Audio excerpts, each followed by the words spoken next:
Alors, c'est vrai qu'en ce moment, on parle un peu moins de Covid et pourtant, la maladie n'a pas disparu. Pire même, elle revient. Mais je ne parle pas du Covid, je parle de la grippe. Parce que la grippe touche chaque hiver entre 2 à 6 millions de personnes en France. Bonjour, docteur. Bonjour, docteur Jean-Marc Bonjour Sèvres. Julia.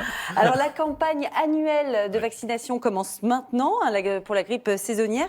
Qui a vraiment intérêt à se faire vacciner contre la grippe? On va dire que c'est les personnes qui ont un risque de faire des formes graves de la grippe, c'est-à-dire des complications. La complication, c'est l'infection pulmonaire.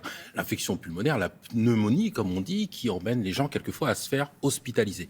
Deuxième catégorie de personnes qui ont un risque, eh bien, c'est ceux qui ont des maladies chroniques. Le diabète, l'insuffisance respiratoire, l'insuffisance cardiaque, qui peuvent en fait se dégrader, véritablement s'aggraver, et là, effectivement, là aussi mener à une hospitalisation. Alors, il faut savoir que la grippe, c'est bien sûr beaucoup de décès, c'est entre 8 000 et 14 500 décès par an, et donc c'est quelque chose qui est particulièrement important.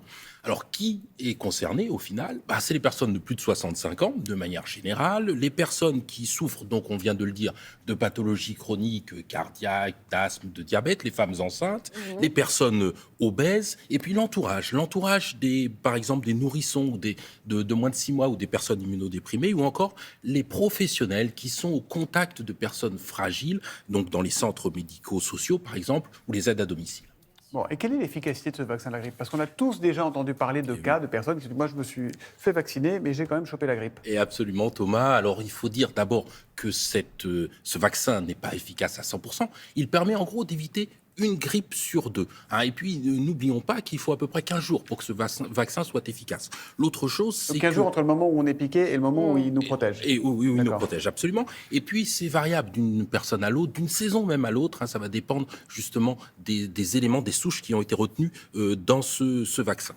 Ce qui est certain, c'est que ce vaccin protège des formes graves. C'est-à-dire qu'il évite justement les complications et les hospitalisations dont on a parlé tout à l'heure. Et face à tout ça, on a peu d'effets indésirables. Généralement, c'est la réaction au point de piqûre, la fameuse petite douleur que l'on a au niveau du bras, éventuellement des fois des douleurs musculaires. Un peu de fièvre parfois, non? Un peu de fièvre, voilà, des douleurs articulaires dans les 2-3 jours qui suivent. Et puis de manière extrêmement rare, une personne sur 450 000, il y a quelquefois des réactions allergiques. Ah, quand même. Est-ce qu'on peut quand même, docteur, se faire vacciner contre la grippe si on a eu le Covid?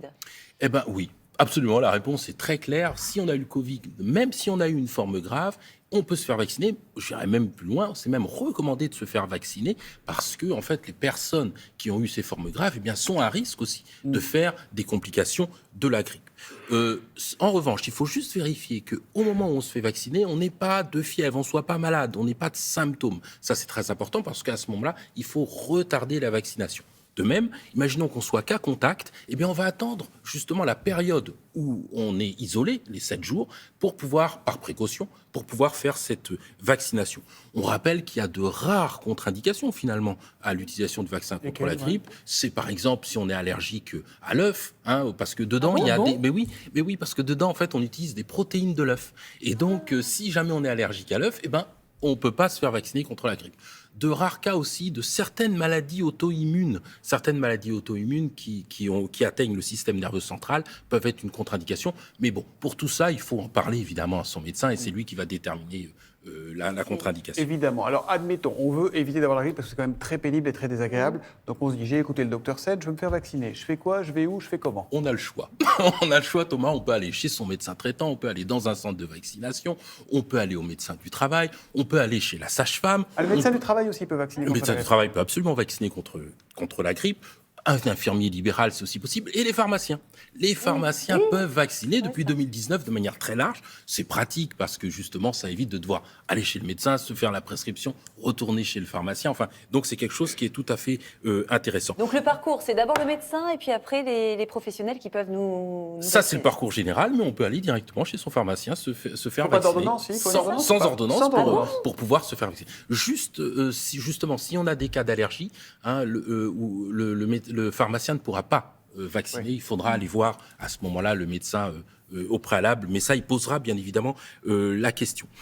Pour les personnes fragiles, d'ailleurs, on peut même se faire vacciner en même temps contre la grippe et contre la Covid-19. D'accord. Les deux peuvent être faits en même temps, ou alors séparés de quelques jours. Et rappelons que le vaccin pour les personnes à risque est gratuit. Sinon, il coûte entre 6 et 10 euros. Et c'est juste l'injection, justement, qui est payant, mais qui est prise en charge. Merci beaucoup, docteur.